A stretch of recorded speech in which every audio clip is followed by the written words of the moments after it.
Bonjour à tous et bienvenue à notre webinaire de ce jour dédié aux YubiKeys, les solutions d'authentification fortes de notre partenaire Yubico. Donc, je suis Eric Netchenaoui, je suis ingénieur commercial au sein de Kerbos Consulting et je suis accompagné aujourd'hui par Tristan Robin-Padilla, consultant technique au sein de Kerbos Consulting, ainsi que de Fabrice Devezan, qui est Channel Manager France chez Yubico. Donc, pour rappel, vos micros sont coupés, donc vous pouvez nous poser vos questions depuis le chat, nous y répondrons durant le temps dédié en fin de présentation. Et ce webinaire est enregistré et sera disponible en replay depuis l'onglet dédié sur notre site kerberos-consulting.com. Donc, au programme aujourd'hui, une courte présentation de notre société Kerberos Consulting. Ensuite, on passera en quoi l'identité est la clé de voûte aujourd'hui d'une transformation digitale réussie. On fera un petit point sur Yubico, le leader sur l'authentification forte. Une rapide présentation des produits. On verra la multiplicité des protocoles, le fonctionnement de FIDO. On passera ensuite à une démonstration technique. Ensuite, Fabrice nous fera un rapide retour d'expérience de la success story entre Google et Yubico. On verra l'intégration des YubiKeys dans l'écosystème existant.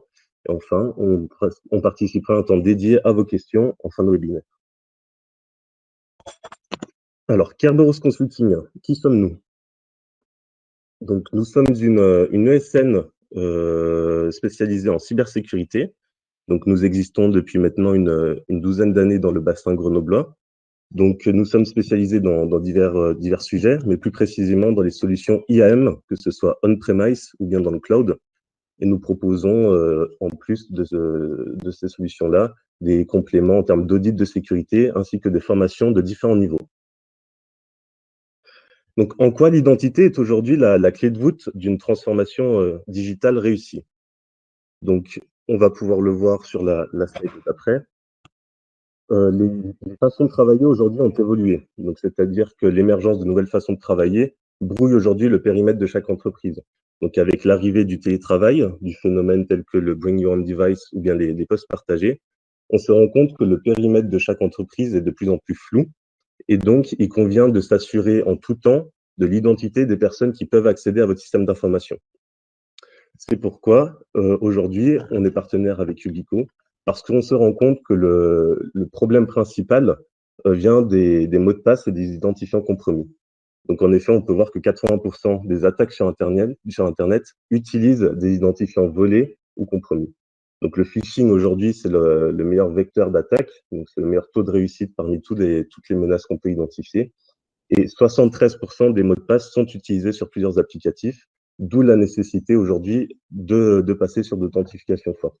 De plus, le Gartner prédit que d'ici 2022, 60% des grands comptes et 90% des PME et TI vont passer sur du passwordless, justement pour se prémunir de ce risque-là. Donc, je vais donner maintenant la main à Fabrice, qui est Channel Manager chez Yubico, qui va nous présenter rapidement Yubico. Merci beaucoup, Eric. Donc, rapidement, pour ceux qui ne connaissent pas Yubico, Yubico est une entreprise suédoise. On a ouvert le marché en France il y a 2-3 ans à peu près. Donc, on n'est pas encore très connu sur le marché français, même si beaucoup de gens ont déjà utilisé nos solutions. Ce qui nous rend assez innovant et disruptif, c'est qu'on est à la fois constructeur de clés de sécurité qui sont aujourd'hui reconnus pour leur niveau de sécurité et utilisés chez des comptes qui sont parmi les plus sensibles sur le marché, aussi bien dans des environnements publics que privés. L'autre aspect qui nous rend très différenciants, c'est qu'on est co-rédacteur des protocoles FIDO, FIDO U2F et FIDO 2, aux côtés de Google et Microsoft, et notamment FIDO 2 a aujourd'hui été ratifié par le W3C.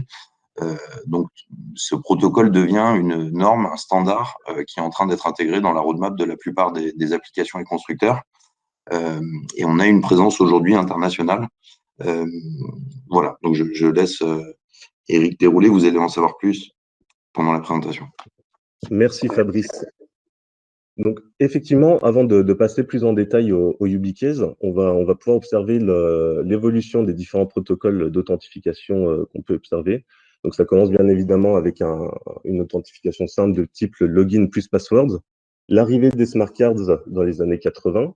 Alors c'est des cartes qui sont aujourd'hui toujours utilisées et le souci qui se pose, c'est que la plupart des devices aujourd'hui n'embarquent plus de lecteurs dédiés pour ces cartes-là, ce qui pose un léger souci.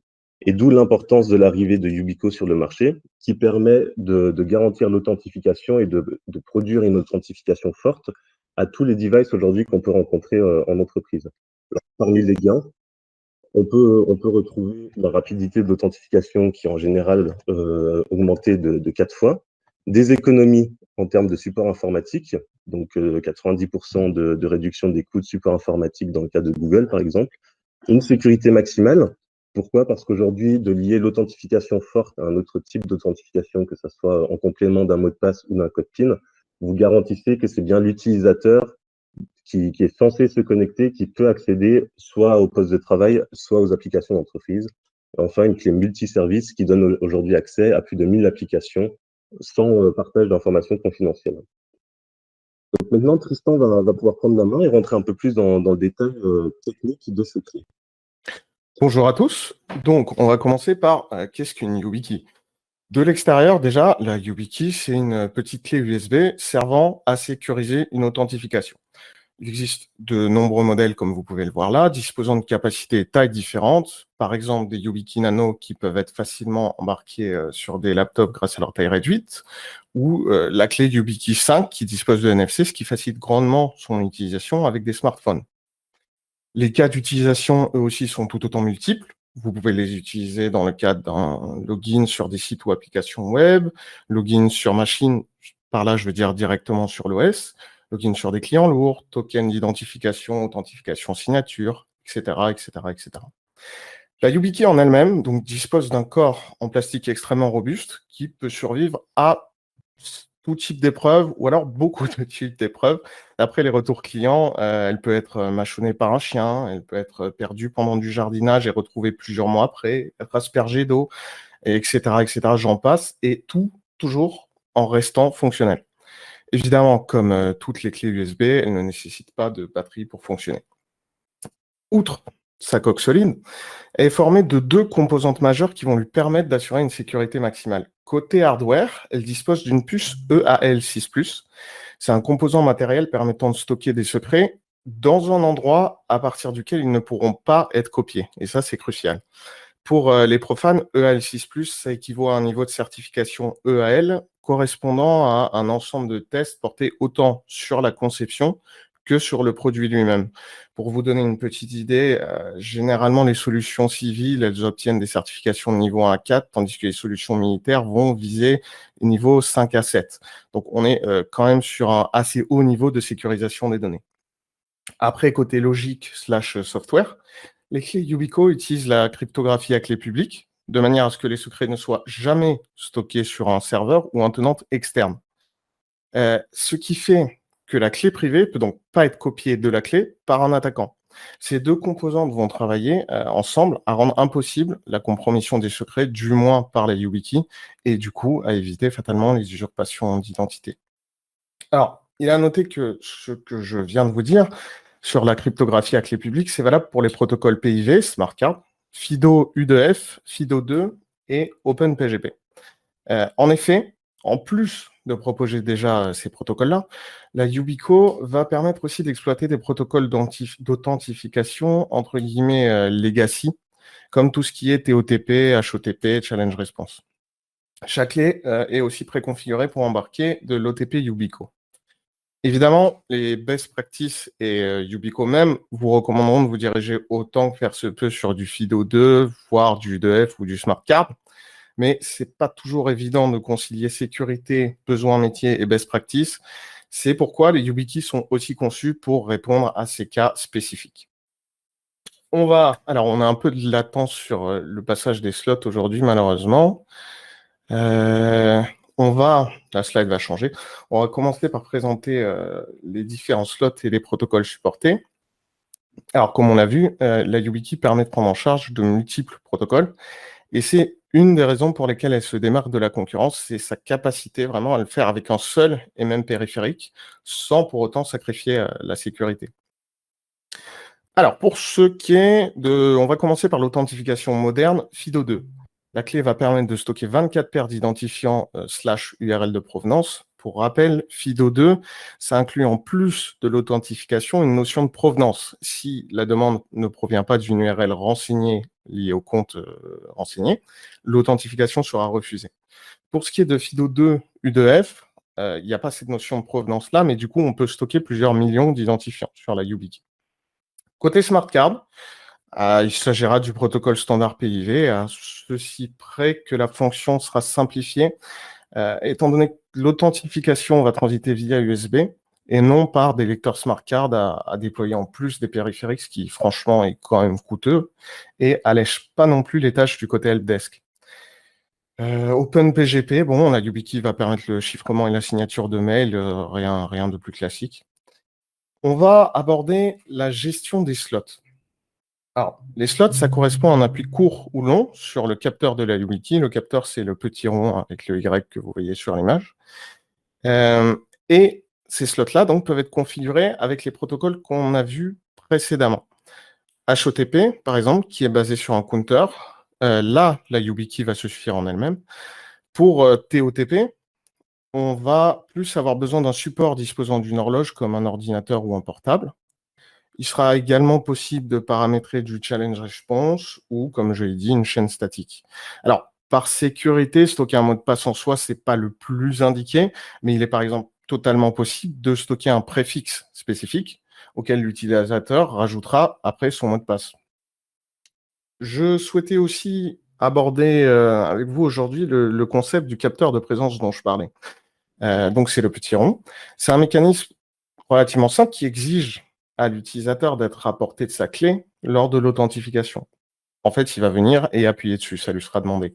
Ce faisant, ça renforce encore plus la sécurité, étant donné que si on imagine qu'un attaquant puisse profiter d'une clé et rester branché sur un ordinateur, vous partez du travail après une longue journée, vous oubliez la clé sur l'ordinateur, ça arrive.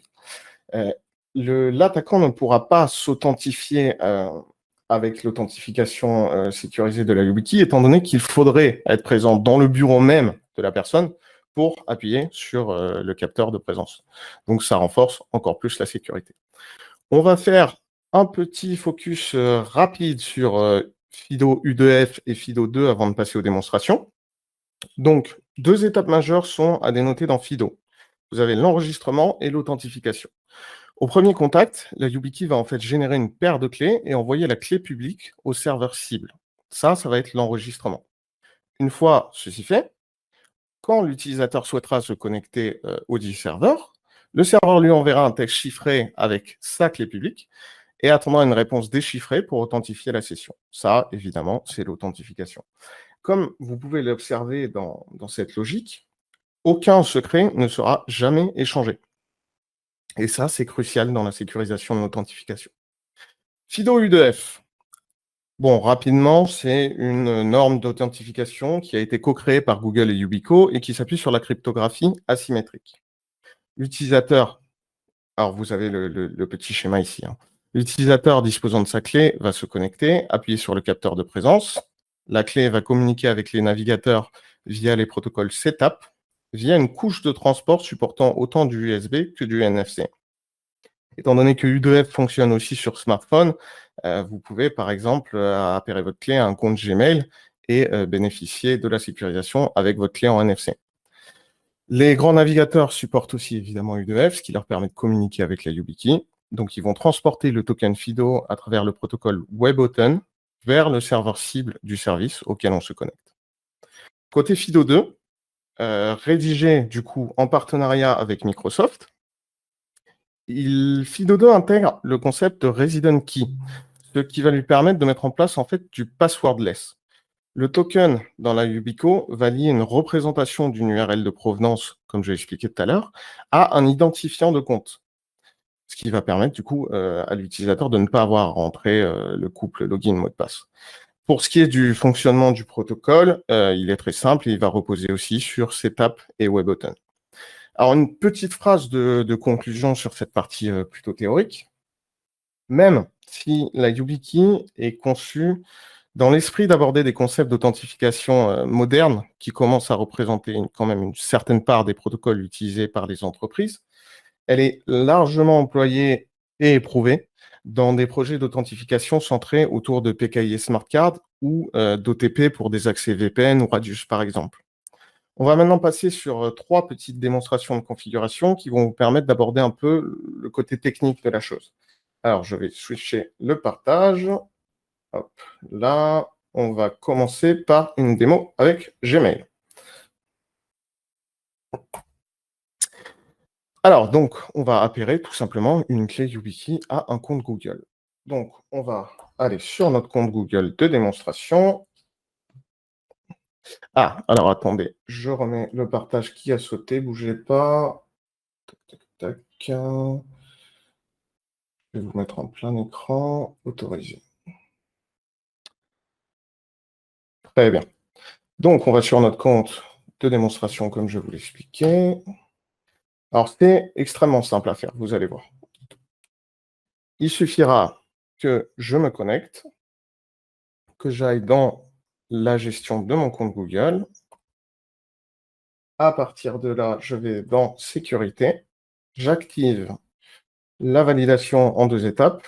Si le clic je vais bien passer, parfait. Bon, ça c'est protégé, commencer. On nous redemande une authentification, ce qui est normal car on change un paramètre quand même relativement important. Parfait. Alors là, vous voyez, il nous propose de commencer la validation en 2 étapes par téléphone, ce qui n'est pas ce qui nous intéresse. Donc nous, on va aller dans Afficher plus d'options et ajouter une clé de sécurité. Alors, il nous demande si on dispose d'une clé de sécurité, ce qui me semble relativement logique. Ensuite, d'enregistrer la clé. Alors, je vais brancher la clé sur l'ordinateur. Comme vous le voyez, ça a repéré et ça demande de toucher le capteur de présence. Donc, avec cette action, on va faire l'enrôlement. Ça veut dire qu'avec cette action-là, la clé va être enregistrée auprès du serveur Gmail et procéder à un échange de clés publiques. On va nommer la clé, démo Yubico. Très bien, on va faire OK.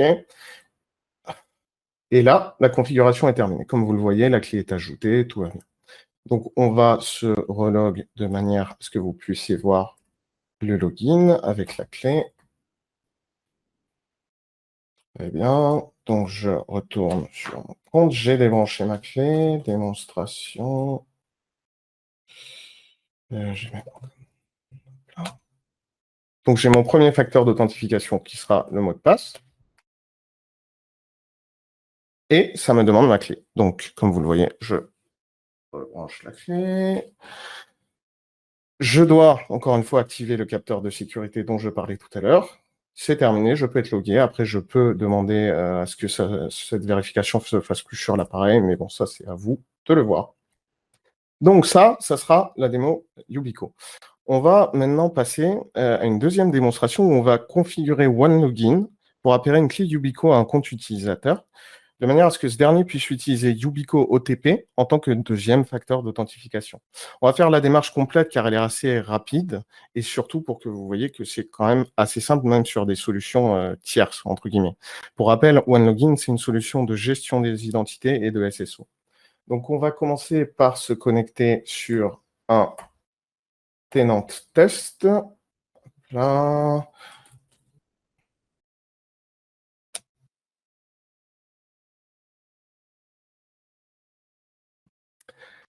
Alors, en tout premier lieu, on va aller activer Yubico dans les facteurs d'authentification. Alors, j'ai le petit bandeau qui me dérange, mais c'est ici. Authentication Factors. Donc, très simplement, nouveau facteur d'authentification. On descend et on retrouve Yubico, YubiKey. Donc, on le sélectionne. Yubico F1. On le sauve. Maintenant qu'on a autorisé les YubiKey en 2FA, on va maintenant créer une règle qui permet de l'appliquer à des utilisateurs. Donc, on retourne dans Security, on crée une nouvelle User Policy. Tac, tac, tac. Démo Yubico. On corrige. Alors, nous, ce qui nous intéresse, on va directement aller à Multifactor Authentication. Là, vous le voyez, OTP Auth Required YubiKey FA, c'est notre facteur d'authentification YubiKey. Alors là, vous avez plein de paramètres qui s'intègrent très bien avec la YubiKey, qui sont des paramètres d'Adaptive MFA de OneLogin. Mais nous, on va aller droit au but, c'est-à-dire qu'on va configurer cette policy pour tous les utilisateurs à chaque login. On a notre policies, on a notre facteur d'authentification. Il ne reste plus qu'à appliquer la policy à un utilisateur. Hop là. Je prends mon utilisateur, si ça lui va. Merci. Je vais dans Authentification et je rajoute ma policy démo Yubico. À partir de là, c'est tout simple, j'ai configuré en moins de 5 minutes la connexion avec double facteur d'authentification avec YubiKey. Donc, on va aller voir à quoi ça ressemble.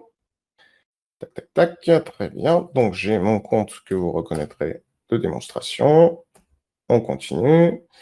Alors, là, pour l'instant, ça me demande mon mot de passe, ce qui est normal parce qu'on n'a pas encore enrôlé de clé. Ah, d'accord. Hop là.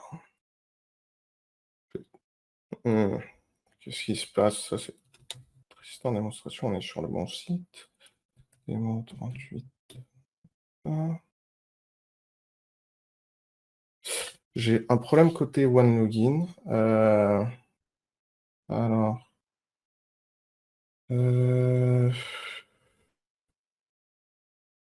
Voilà, très bien. Donc, une authentification à deux facteurs est requise. Je démarre la configuration. On voit bien que c'est une YubiKey FA. Là, rien de plus simple. Je branche ma clé, je me mets dans le champ, j'appuie sur le capteur de présence de manière à ce que le YubiKey OTP se configure. Et voilà, c'est fait. Si je vais dans le profil de mon utilisateur, comme vous pouvez le voir ici, Security Factors, j'ai bien ma clé YubiKey. On va faire un log de manière à confirmer que ça fonctionne bien. Là, je pense que ça m'a rentré un mauvais mot de passe enregistré tout à l'heure. Très bien. Et là, vous voyez que ça me demande directement, en plus de mon mot de passe, ma YubiKey. Donc pareil, je suis dans mon champ, j'appuie sur mon capteur de présence. Et je suis log. C'est extrêmement simple, extrêmement rapide à configurer surtout. On va maintenant passer sur la dernière démonstration qui sera une démonstration dans un environnement Active Directory. Le but sera de démontrer... Alors, j'ai déjà fait la configuration nécessaire parce qu'elle peut se révéler un peu longue. Étant donné le temps limité qu'on a à disposition aujourd'hui, on va passer juste sur les différentes étapes nécessaires. Pour vous donner une idée, configurer l'auto-enrôlement de la YubiKey pour les comptes d'une OU prend environ une grosse dizaine de minutes montre en main. Là où ça devient laborieux, c'est lors de la propagation des GPO. Ça peut être capricieux dans certains environnements et je ne pense pas que ça vous intéresserait aujourd'hui de me regarder GP Update ou reboot mon client pendant 10 minutes. Donc, on va commencer par le commencement. On va se connecter sur notre contrôleur de domaine. On est bon. On va aller dans AD Users et Computers, juste pour vous montrer que on a créé une OU qui s'appelle Utilisateur, dans laquelle j'ai mis une OU Utilisateur PIV. Puis, on a créé un utilisateur qui s'appelle Exemple PIV, ici. Alors, c'est un utilisateur tout à fait classique, on n'a rien configuré dessus, à l'exception qu'on a évidemment créé un groupe global utilisateur PIV auquel on a rajouté le dit utilisateur. Pour l'instant, c'est tout ce qu'on a fait côté ADDS. On va passer sur notre autorité de certification ADCS. Alors, là, c'est le cœur de la configuration pour pouvoir se connecter avec le protocole SmartCard PIV. Donc, notre première action, ça aura été créer un template de certificat pour configurer l'authentification via SmartCard. Donc, on va dans cert.tmpl.msc. On aura ici tout simplement fait un clic droit et créé un nouveau template, Yubico PIV2 que vous voyez là. Alors, on va un peu explorer ces paramètres. Donc, dans l'onglet général, on aura renseigné un nom clair et on aura coché qu'il faut publier ce certificat dans l'Active Directory. Jusqu'ici, ça semble quand même relativement logique. Alors, on va passer sur chaque, mais je ne vais pas tout vous expliquer non plus parce qu'on n'a pas vraiment le temps. Mais sur l'onglet compatibilité, on va choisir les versions d'OS les plus basses auxquelles on souhaite appliquer nos certificats. Ici, j'ai mon ADCS en 2016, mais surtout, j'ai ma cible en Windows 10. On va ensuite passer dans l'onglet traitement de la requête. Alors, dans cet onglet, c'est de la configuration. Donc, on va mettre en but la signature et le chiffrement de manière à pouvoir faire les deux. Et on va inclure les algorithmes symétriques. J'ai coché ici renouveler avec la même clé et utiliser une clé existante si une nouvelle clé ne peut pas être créée, de manière à, pour nous, dans cette démonstration d'auto-enrôlement, faciliter le renouvellement automatique de certificats. Important aussi, étant donné qu'on est en auto-enrôlement, j'ai demandé à prompter l'utilisateur ici pour qu'il fasse son enrôlement, fatalement. Ensuite, on va passer à l'onglet cryptographie. Donc, on aura bien mis en provider catégorie de fournisseur, Key Storage Provider. Et ici, on aura sélectionné Microsoft Smart Card Key Storage Provider. Ces configurations sont extrêmement importantes, comme vous vous en doutez. On a upgradé la sécurité, c'est-à-dire qu'on est passé de SHA-1 à SHA-256 pour renforcer la robustesse du hash. Ce n'est pas nécessaire, mais bon, c'est bienvenu. Et enfin, dans l'onglet sécurité, on a filtré sur le groupe utilisateur PIV de manière à leur donner les droits d'écriture, d'enrôlement et aussi d'auto-enrôlement, ce qui va être un peu nécessaire dans ce qu'on souhaite faire. Donc, une fois que c'est fait, ceci, on a déjà un template fonctionnel. À partir de là, il suffit juste d'aller dans notre autorité de certification. Hop, on va dans nos certificats, templates. Alors, ça met un peu de temps à charger. Donc, du coup, on va juste publier ce modèle de certificat ici de manière à ce qu'il puisse être distribué. Donc, comme vous le voyez là, Yubico PIF2, on a bien notre template. Pour ajouter un template, c'est tout bête, nouveau, et certificat template to issue, et on choisit celui qu'on a. Ces deux étapes-là, créer et mettre à disposition le template, c'est vraiment tout ce que vous avez à configurer du côté de votre ADCS. On est quand même dans une assez grande simplicité, sachant qu'en plus là, je suis sur un ADCS sur lequel je n'ai mené auparavant aucune opération. C'est-à-dire qu'on est vraiment sur Windows Server, ajout de rôle, ADCS, suivant, fin de l'histoire. Et ce qu'on vient de voir. On va maintenant basculer du côté de notre AD pour la fin des configurations. Très bien, donc si on résume, on a un groupe d'utilisateurs PIF, on a un certificat à distribuer pour permettre l'auto-enrôlement. Fatalement, il va nous falloir au moins une GPO à configurer. Donc, on va dans notre édition de GPO. Comme vous le voyez là, j'ai ma GPO auto-enrôlement PIF, pardon. Alors là, je l'ai placée sur utilisateur pour mes tests, mais évidemment, vous allez la placer au plus proche de votre cible, c'est-à-dire sur utilisateur PIV ici. Bon, moi, elle héritera, donc ça ne gênera pas pour les tests. On va aller voir qu'est-ce qu'il y a sous le capot de cette GPO. Hop, edit. Très bien. Alors là, c'est extrêmement simple. Autant côté computer que user configuration, on va paramétrer deux paramètres clés. Donc, vous allez dans stratégie, paramètres Windows, paramètres de sécurité, et dedans, vous avez ce qui s'appelle les stratégies de clés publiques. Et deux paramètres dedans sont importants pour nous, c'est la Certificate Enrollment Policy et l'auto-enrôlement. C'est extrêmement simple, il suffit de les activer. Alors, celle-là, il suffit de l'activer. Celle-là, on va l'activer et on va cocher de pouvoir renouveler et mettre à jour les certificats qui utilisent des templates de certificats. Fatalement, vu que c'est notre cas, si on ne coche pas ça, on va avoir quelques petits problèmes. Donc, vous faites ça à côté computer, vous faites ça à côté user configuration, c'est pareil, hein, paramètres Windows, sécurité et cryptographie, stratégie de clé publique. Donc, une fois ceci fait, on a une GPO qui est fonctionnelle. Alors, ce qu'on va faire maintenant, c'est qu'on va requérir un certificat côté ADDS de manière à ce qu'il puisse servir de relais pour les certificats. Alors, c'est tout bête, on va tout simplement ouvrir une console MMC, on va rajouter un composant affichable certificat, tac, tac, tac, tac, tac, le voici.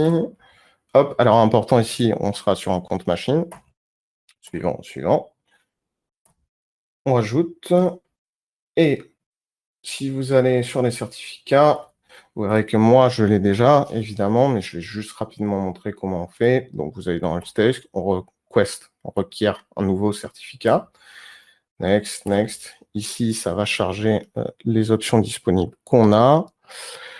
Qu'est-ce que je peux dire pendant que ça charge? Rien de plus. Alors, c'est ici que c'est assez important. Vous allez choisir le Domain Controller Authentication de manière à pouvoir utiliser votre Domain Controller en tant que relais. Étant donné que je l'ai déjà fait, je ne vais pas le refaire. une manière simple de vérifier si ce certificat a été délivré. Vous allez dans votre autorité de certification. Hop, ça charge. Vous allez dans les certificats délivrés. Je vais attendre que ça s'affiche pour vous une petite latence. Comme vous le voyez là, j'ai mon Domain Controller Authentication qui est ici. Et j'ai aussi, si vous regardez bien en dessous, un certificat délivré à mon utilisateur exemple.piv du groupe utilisateur PIV. Donc, jusqu'ici, tout va bien. Alors, à partir de là, il ne nous reste plus qu'à nous connecter sur le client. Hop là. Donc, on se connecte. Démo 38. Très bien. Alors, à ce stade, c'est là que ça peut être un peu capricieux, étant donné que vous allez devoir faire remonter donc des GPO, et selon les environnements, ça peut prendre un certain temps.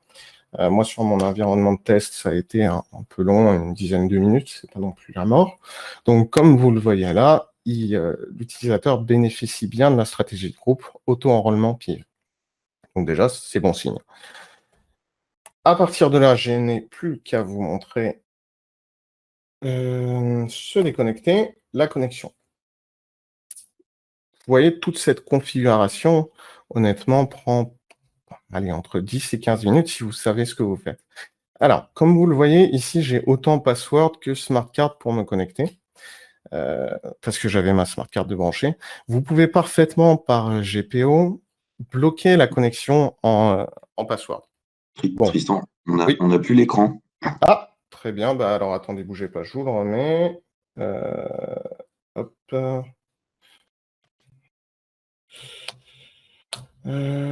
Tac, tac, tac, tac, c'est les aléas du direct. Alors oui, ça va prendre quelques secondes. Parce qu'en fait, ça va fermer la mauvaise session. Au lieu de fermer la VM, ça va fermer ma session globale. Alors, c'est en train de se reconnecter. Ce qu'on peut faire, bon, étant donné qu'il faut que je relance les VM, est-ce que vous voulez faire les dernières slides et puis on finit par montrer rapidement la connexion, ou vous souhaitez attendre, Fabrice? Ça peut, comme tu le sens. Moi, si tu veux, on peut reprendre la main et tu montes l'ouverture de session après. Ouais, ça me semble bien. Alors, je vais remettre évidemment le PPT. Hop là. Alors, je me reconnecte côté Zoho. Alors, j'en profite pour vous rappeler que vous pouvez nous poser toute éventuelle question à partir du chat qui s'affiche en haut à gauche.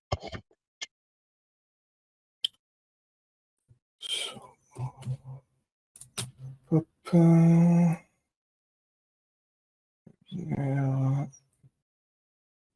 Donc, on sera ici. Je me reconnecte, bougez pas. Très bien.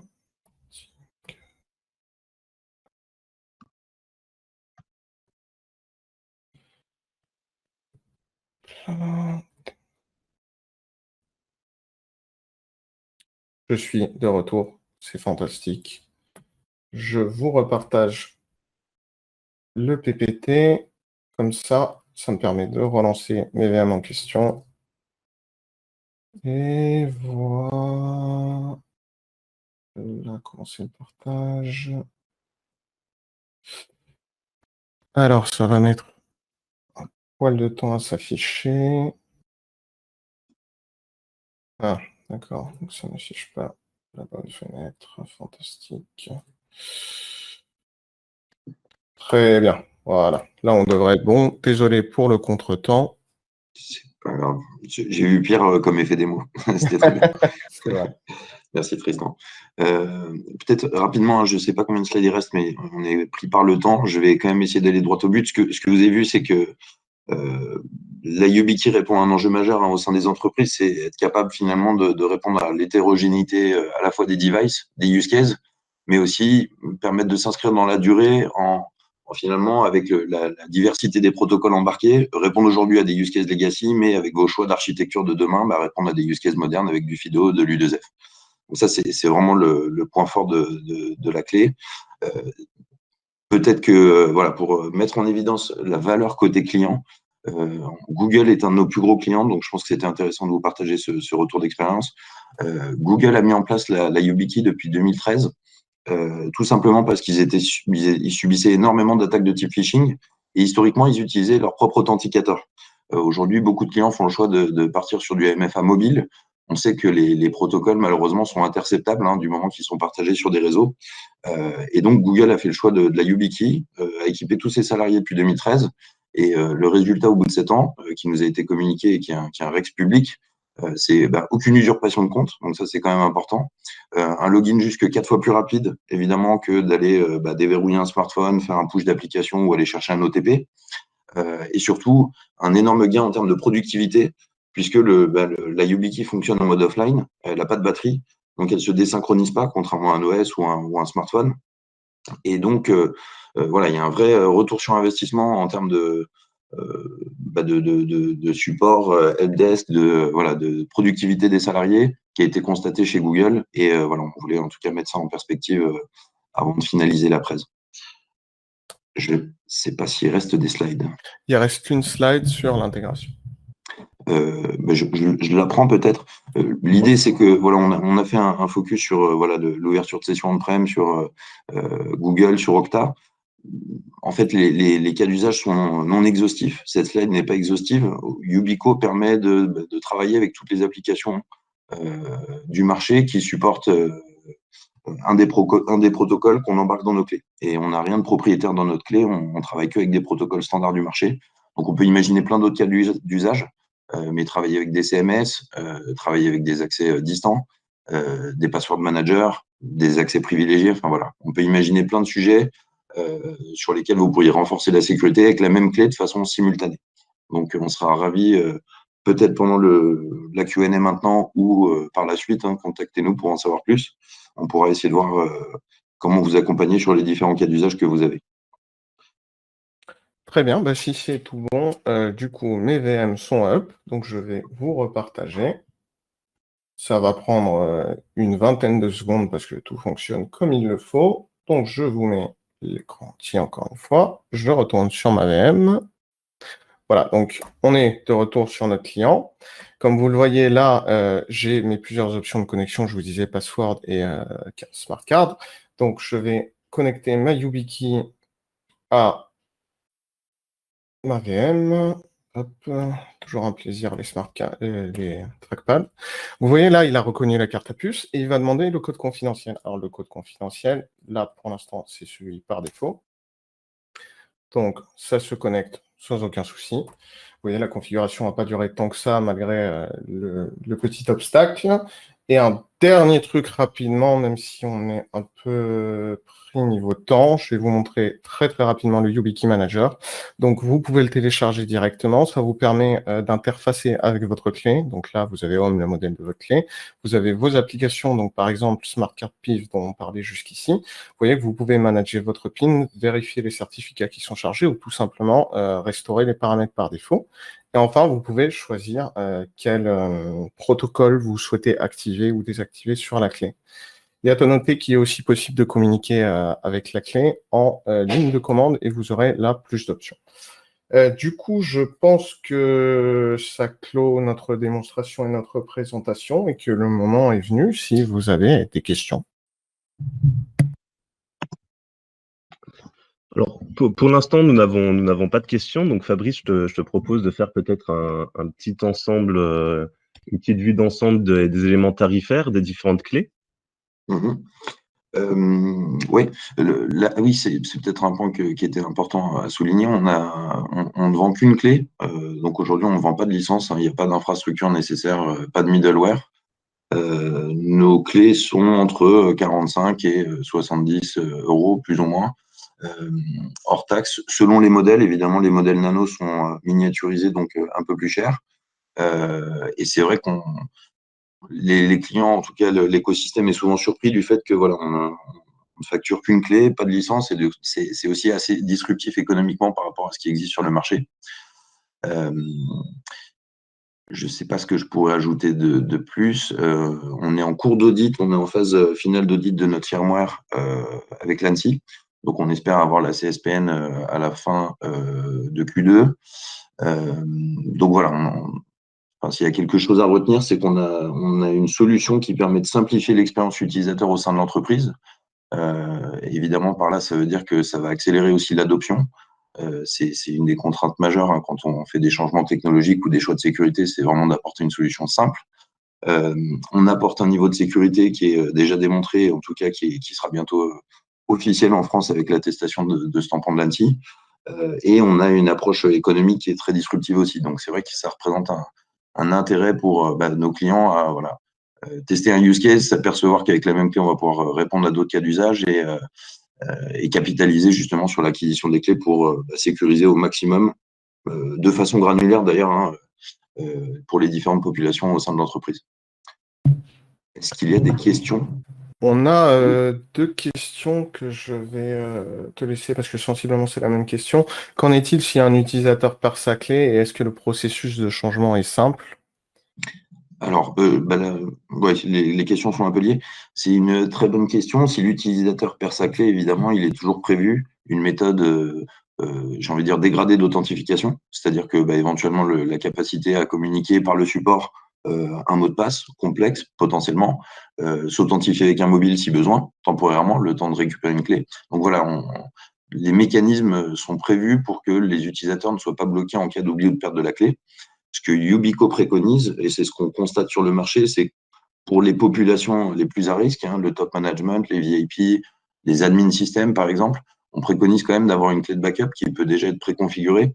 En cas d'oubli de la première clé, voilà, l'utilisateur va pouvoir se réauthentifier tout de suite avec une deuxième clé. Le processus de changement est-il simple? C'est-à-dire, je ne sais pas si je... Pour le changement, je pense que la question, c'est juste de réenrôler une clé. Donc, ça dépend du processus d'enrôlement, quoi. Alors, ok, vu comme ça, c'est une bonne question. Tristan l'a montré en tout cas quand on parle d'ouverture de session on-prem. Ça dépend des cas d'usage, mais on peut prévoir l'auto-enrôlement, justement pour simplifier au maximum la tâche pour le support. Si on parle de FIDO2, l'auto-enrôlement est déjà prévu nativement aussi. Donc voilà, ça dépend vraiment des cas d'usage. Peut-être qu'on pourrait répondre plus précisément si, avec la vision du cas d'usage qui intéresse l'utilisateur qui a posé la question.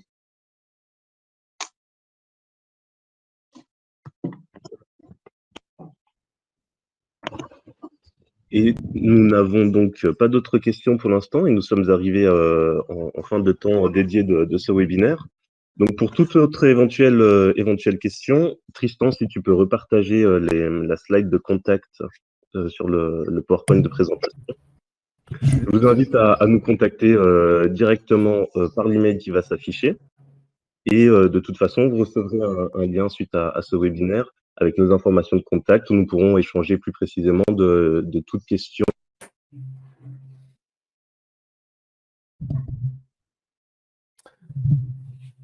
Je pense que la connexion d'Eric a eu un problème. Comme il disait, vous pouvez nous contacter pour toute question ou pour tout renseignement sur son mail. Et on aurait une nouvelle question, bougez pas. Tac, tac, tac. Est-ce que Kerberos Consulting peut aussi aider à implémenter du FIDO2 sur des services web d'éditeurs qui ne peuvent ou souhaitent pas le faire eux-mêmes? Alors ça, c'est une question qui sera extrêmement dépendante des services web en question. Donc, à l'heure actuelle, tout ce que je peux vous dire, c'est de prendre contact avec nous, qu'on puisse voir ça dans les détails. Ça, c'est peut-être un peu technique pour moi, mais il y a plein de librairies qui existent pour déployer FIDO2 sur les différentes applications ou